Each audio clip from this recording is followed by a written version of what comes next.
हे मोरू भैया भजन कलिया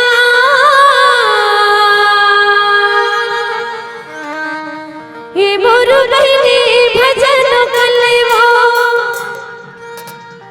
ते हम दोबारा नहीं पावे हे जिंदगी तो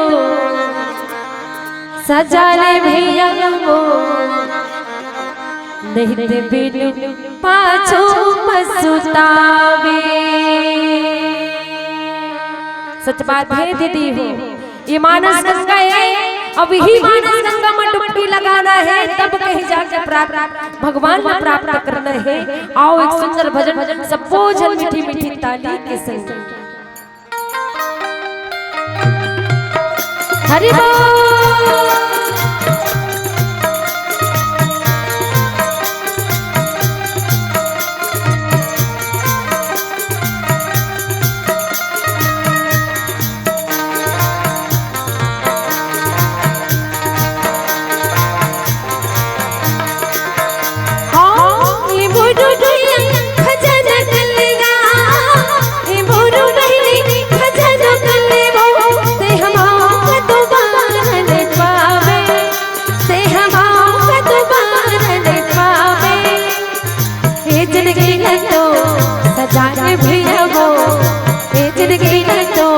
सजाने बहनी वो तो बिनु पाछो पछतावे ए जिंदगी ना तो सजाने भैया वो तो बिनु पाछो पछतावे। हे मोरू भैया भजन कलिया हे मोरू बहनी भजन कलिया ते हमारा दोबारा नहीं पावे ते हमारा दोबारा नहीं पावे। जिंदगी का तो सजाने भैया वो जिंदगी का तो सजाने बहनी वो तो बिनु पाछो पछतावे। हाँ जिंदगी का तो सजाने भैया वो तो बिनु पाछो पछतावे।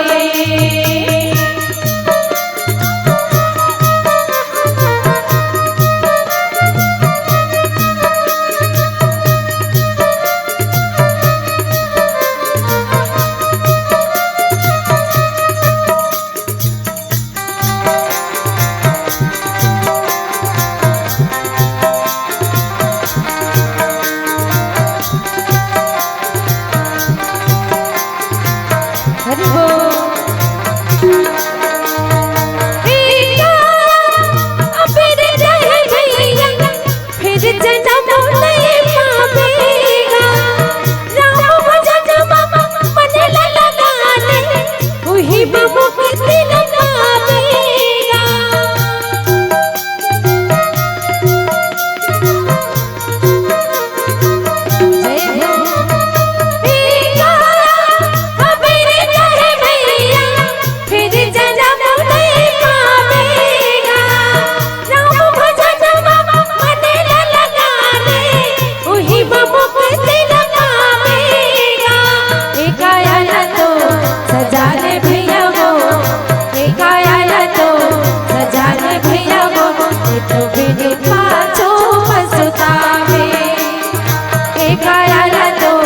सजाने भैया वो तो बिनु पाछो पछतावे। हे मोरू भैया भजन कलिया हे मोरू बहनी भजन कलिया ते हमारा दोबारा नहीं पावे ते हमारा दोबारा नहीं पावे।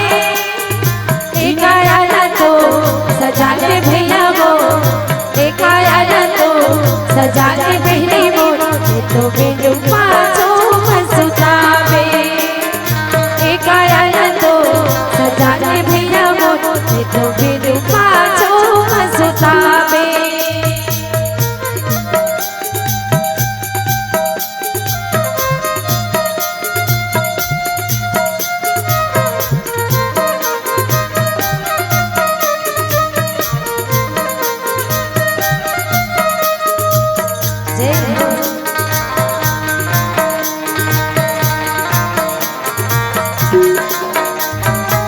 तो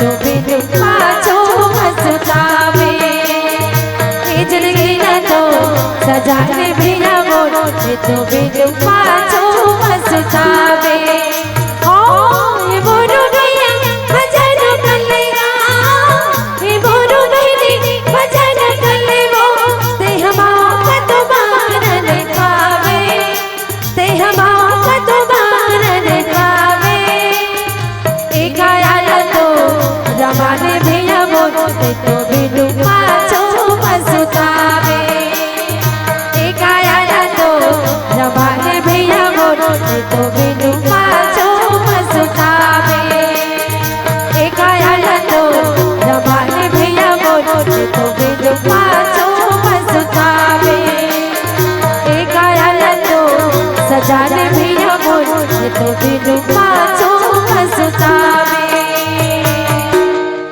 प्रेम से बोल भरत प्रिय राम चंद्र देव